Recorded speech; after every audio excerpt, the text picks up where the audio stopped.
Hello students, welcome back to our YouTube channel civil poly. Next numerical हम लोग solve करने वाले।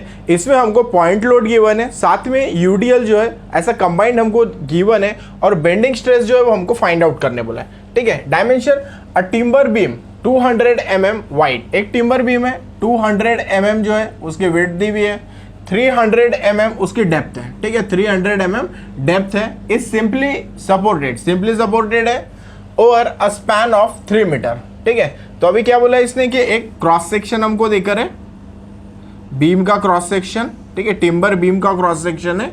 इसमें इसकी विड्थ जो है वो 200 mm है, विड्थ 200 mm गिवन है हमको, और इसका जो डेप्थ गिवन है वो डेप्थ है हमारा 300 mm डेप्थ, ये गिवन है बीम क्रॉस सेक्शन का। ठीक है, देन इसका कुछ यहाँ पे न्यूट्रल एक्सिस आएगा, यहाँ पे हम लोग स्ट्रेस डिस्ट्रीब्यूशन डायग्राम जो है वो इसका निकाल लेंगे। ठीक है, तो इसमें हमको गिवन है, पहले सबसे पहले बी गिवन है, बी है हमारा 200 mm। देन इसके बाद में डेप्थ दी हुई है वो है 300 mm। ठीक है, बी और डी हमको गिवन है। Is simply supported over a span of 3 metre, मतलब स्पैन लेंथ एल वो देकर है हमको 3 मीटर। अगर इसको mm में ले ले तो ये हो जाएगा 3000 mm, ये हमको गिवन है। इस carries a UDL of, UDL है 12 किलोन्यूटन पर metre over entire span, and a central point load of 10 kilonewton. तो देखिए यहाँ पर एक सेंट्रल पॉइंट लोड है 10 किलोन्यूटन का, और यूडीएल है। अगर हम लोग बीम का सेक्शन ड्रॉ करते हैं, यहाँ पर है ना, बीम ड्रॉ करते हैं, तो बीम जो है ये सिंपली सपोर्टेड बीम, इसके ऊपर में यूनिफॉर्मली डिस्ट्रीब्यूटेड लोड है, और उसकी इंटेंसिटी जो है वो है 12 किलोन्यूटन पर मीटर, इतना इंटेंसिटी का यूडीएल है। ठीक है, और ये 3 मीटर का हमारा स्पैन है, स्पैन लेंथ इज 3 मीटर। साथ में सेंट्रल पॉइंट लोड एक्ट है। ठीक है, सेंट्रल पॉइंट लोड एक्ट है, और उसकी इंटेंसिटी है 10 किलोन्यूटन। 10 किलोन्यूटन का central point load, uniformly distributed load 12 kilonewton पर मीटर का। ठीक है, ये हमको गिवन है। देन हमको फाइंड आउट करने क्या बोला है, determine the maximum bending stress, sigma B जो है वो हमको फाइंड आउट करना है कितना है। ठीक है, तो सिग्मा बी ये हमको कैलकुलेट करना है कि सिग्मा बी की वैल्यू कितनी है, सिग्मा बी कितना है बेंडिंग स्ट्रेस, ये हमको कैलकुलेट करना है in section, and draw bending stress distribution diagram. और बेंडिंग स्ट्रेस डिस्ट्रीब्यूशन डायग्राम जो है ये इसका हमको निकालना है। ठीक है, बेंडिंग स्ट्रेस डिस्ट्रीब्यूशन डायग्राम यहाँ पे निकाल लेंगे हम। ठीक है, और इसका कैलकुलेशन करके पहले बेंडिंग स्ट्रेस जो है वो हमको कैलकुलेट करना है। ठीक है, तो यहाँ पे जो फॉर्मूला हमारा यूज होने वाला है वो फ्लेक्सरल फॉर्मूला। ठीक है, तो फ्लेक्सरल फॉर्मूला हमने देखा था वो था हमारा M/I is equal to sigma B divided by Y is equal to E/R। ठीक है, ये हमारा था। अभी देखिए यहाँ पे M/I is equal to sigma B by Y. ठीक है, तो मोमेंट निकाल लेंगे यहाँ से, ये कंडीशन दी है, इससे मोमेंट निकाल लेंगे। देन IXX लेना है हमको, मोमेंट ऑफ इनर्शिया ले लेना है I। Then sigma B calculate करना है, Y जो है वो हम लोग रेक्टेंगुलर सेक्शन के लिए जो है वो कैलकुलेट कर सकते हैं। ठीक है, तो ये सब पैरामीटर हमको कैलकुलेट करना है। तो सबसे पहले यहाँ पे कैलकुलेट कर लेते हैं मोमेंट। ठीक है, तो मोमेंट पहले कैलकुलेट कर लेंगे। स्टेप नंबर 1 ले लेते हैं, स्टेप नंबर 1। ठीक है, तो स्टेप नंबर 1 में हम मोमेंट कैलकुलेट कर लेते हैं, मैक्सिमम बेंडिंग मोमेंट कितना है। ठीक है, तो मोमेंट, मैक्सिमम बेंडिंग मोमेंट ये कितना है हमको कैलकुलेट करना है। ठीक है, तो मोमेंट, अब देखिए यहाँ पर क्या है, कंडीशन क्या है हमारी, पॉइंट लोड भी एक्ट है, सेंट्रल पॉइंट लोड, और उसके साथ में यूनिफॉर्मली डिस्ट्रीब्यूटेड लोड जो है वो भी एक्ट है हमारा। ठीक है, तो पॉइंट लोड और यूनिफॉर्मली डिस्ट्रीब्यूटेड लोड दोनों यहाँ पर एक्ट है। ठीक है, तो अभी देखिए इसका मोमेंट जो हो जाएगा हमारा M इज इक्वल टू, ठीक है, तो यूडीएल का मैक्सिमम बेंडिंग मोमेंट कितना होता है, तो वो होता है हमारा WL² डिवाइडेड बाय 8 होता है। ठीक है, plus point load acting at centre, point load अगर सेंटर में एक्ट हो रहा है तो उसका क्या होता है WL/4। ठीक है, प्रीवियस वीडियो में हमने जो है कितना maximum bending moment different conditions के लिए क्या होता है वो हमने जो है वो देख लिया था। ठीक है, तो वहीं से हमने कंडीशन लिए, अगर यूनिफॉर्मली डिस्ट्रीब्यूटेड लोड है तो मैक्सिमम बेंडिंग मोमेंट होता है WL² डिवाइडेड बाय 8, और point load acting at centre तो उसका होता है WL डिवाइडेड बाय 4।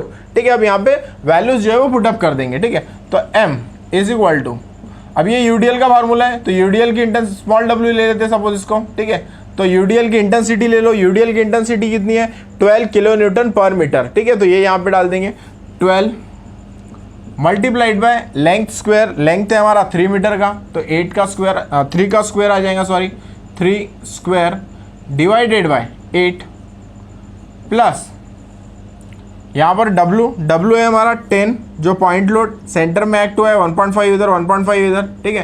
तो 10 ले लेंगे, ये 10 multiplied by length, length is 3 metre divided by 4, ठीक है। इसको हमको कैलकुलेट कर लेना है और यहाँ से मोमेंट की वैल्यू जो है वो हमें निकाल लेनी है, ठीक है। तो कैलकुलेट करने के बाद में m का जो आंसर आता है हमारा वो है 21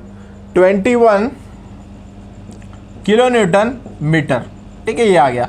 अगर सपोज इसको हमको न्यूटन mm में लेके आना है, ठीक है, तो इसके लिए क्या करना पड़ेगा, मोमेंट हो जाएगा हमारा 21 इंटू 10⁶ न्यूटन mm, ठीक है। तो ये हमारा आ गया यहाँ से मोमेंट। तो पहला हमने कैलकुलेट कर लिया है मोमेंट, ठीक है।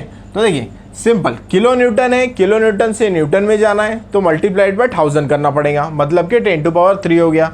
देन मीटर से mm में जाना है तो उसके लिए भी 1000 से मल्टीप्लाइड करना पड़ेगा, मतलब कि 10⁻³, ठीक है। तो इसलिए हमने दोनों का लिख दिया, किलो न्यूटन को न्यूटन में जाना है 10⁻³ और मीटर से mm में जाना है तो 10⁻³, वो हो गया हमारा 10⁻6। तो 21 इंटू 10⁻6 हमारा इतना मैक्सिमम बेंडिंग मोमेंट जो है वो आ गया m, ठीक है। देन इसके बाद में स्टेप नंबर 2, ठीक है। तो इसमें देखिए m निकाल लिया हमने, उसके बाद में i निकालना है हमको, ठीक है। i रेक्टेंगुलर सेक्शन के लिए i क्या होता है हमारा, तो वो होता है BD³ डिवाइडेड बाय 12, ठीक है। तो वो ले लेंगे हम लोग। स्टेप नंबर 2 ले लेते हैं, स्टेप नंबर 2, ठीक है। तो स्टेप नंबर 2 में हमको कैलकुलेट करना है IXX कितना है वो हमको कैलकुलेट करना है, ठीक है। तो IXX का फार्मूला है हमारा IXX is equal to BD³ divided by 12, ठीक है। तो B की वैल्यू कितनी है हमारी, तो B है 200 mm, ठीक है। तो यहाँ पे ले लेंगे 200 मल्टीप्लाइड बाय डेप्थ इसका कितना है, तो डेप्थ है 300 mm, ठीक है। तो ये 300 का क्यूब हो जाएगा, 300 क्यूब डिवाइडेड बाय 12, ठीक है। तो यहाँ पे अब कैलकुलेटर में पुट करना है हमको 200 multiplied by 300 cube divided by 12, तो इसका आंसर आता है 45 इंटू 10⁻7, ठीक है। तो IXX का आंसर आएगा IXX 45 इंटू 10⁻7 mm⁻⁴, ठीक है। तो ये हमारा IXX जो है वो हमने यहाँ से कैलकुलेट कर लिया, ठीक है। तो IXX की वैल्यू हमने यहाँ से निकाल ली। देन इसके बाद में क्या करना है हमको, नेक्स्ट स्टेप पे चलना है। नेक्स्ट स्टेप क्या है हमारा, स्टेप नंबर 3, ठीक है। स्टेप नंबर 3, ठीक है। तो स्टेप नंबर 3 में हमको क्या निकालना है, तो यहाँ पर y निकालना है, ठीक है। y, तो y बार ये कितना आएगा, ठीक है। तो सिंपल है, ये y निकालना है हमको। तो इसका सेंट्रॉइड तक का डिस्टेंस ये y बार होता है हमारा, ठीक है। तो ये हमको कैलकुलेट करना है, ये कितना है, ठीक है। तो y ये कैलकुलेट करना है, तो इसके लिए क्या करेंगे, जितना ये इसका डेप्थ है डिवाइडेड बाय 2 कर देंगे, तो इसका CG हमारा निकल जाएगा, ठीक है। तो ये क्या हो जाएगा, डेप्थ डिवाइडेड बाय 2, ठीक है। डेप्थ कितना है हमारा 300 mm डेप्थ है, डिवाइडेड बाय 2 कर देंगे, ठीक है। तो y का आंसर हो गया यहाँ से 150 mm, ठीक है। तो ये हमने y भी यहाँ से जो है स्टेप नंबर 3 में कैलकुलेट कर लिया है, ठीक है। अब क्या करना है, ये फ्लेक्सरल इक्वेशन हमको लेना है, ठीक है। और फ्लेक्सरल इक्वेशन में जितने वैल्यू हमने कैलकुलेट कर ली है वो वैल्यू पुटअप करना है और यहाँ से सिग्मा b की वैल्यू जो है वो हमको फाइंड आउट करना है, ठीक है। तो अभी पुटअप कर देते हैं। देन स्टेप नंबर 4 ले लेते हैं, स्टेप नंबर 4, ठीक है। तो स्टेप नंबर 4 में हमको बेंडिंग स्ट्रेस कितना है ये कैलकुलेट करना है। तो इसके लिए फ्लेक्सरल फार्मूला वो है हमारा m/i is equal to sigma b divided by y, ठीक है। अब यहाँ पे पुटअप कर देंगे। m हमने कैलकुलेट किया है, m है हमारा 21 इंटू 10⁻6 न्यूटन mm, ठीक है। तो ये ले लेंगे 21 इंटू 10⁻6 डिवाइडेड बाय IXX कितना निकाला हमने 45 इंटू 10⁻7, ठीक है। तो ये ले लेंगे 45 into 10⁻7 is equal to sigma b जो हमको कैलकुलेट करना है। देन उसके बाद में y की वैल्यू कैलकुलेट की है हमने, y है हमारी 150, ठीक है। तो 150 ले लेंगे, देन इसके बाद में यहाँ से सिग्मा बी जो है वो हम लोग कैलकुलेट कर लेंगे, ठीक है। तो सिग्मा बी जो आता है हमारा वो आता है 7 न्यूटन पर mm स्क्वायर, ठीक है। तो सिग्मा बी की वैल्यू आती है हमारी 7 न्यूटन पर mm स्क्वायर, ठीक है। तो यहाँ पर देखो ये 150 यहाँ पर डिवाइड में इधर जाएगा, मल्टीप्लिकेशन में जाएगा, और सिग्मा बी की वैल्यू जो है वो हम लोग कैलकुलेट कर लेंगे, वो आती है हमारी 7 न्यूटन पर mm स्क्वायर, ठीक है। तो यहाँ से हमने बेंडिंग स्ट्रेस जो है वो कैलकुलेट कर लिया, ठीक है। अब इसके बाद में नेक्स्ट स्टेप क्या है हमारा, इसने बोला है हमको कि draw bending stress distribution diagram. तो बेंडिंग स्ट्रेस डिस्ट्रीब्यूशन डायग्राम जो है वो भी हमको निकालना है, ठीक है। तो यहाँ पे बेंडिंग स्ट्रेस डिस्ट्रीब्यूशन डायग्राम निकाल लेते हैं, ठीक है। तो इसका बेंडिंग स्ट्रेस डिस्ट्रीब्यूशन डायग्राम कुछ ऐसे बनेगा। यहाँ पर हम लोग इधर साइड में कॉम्प्रेशन दिखा देंगे और इधर साइड में टेंशन, ठीक है। तो ये सपोज ये लेयर,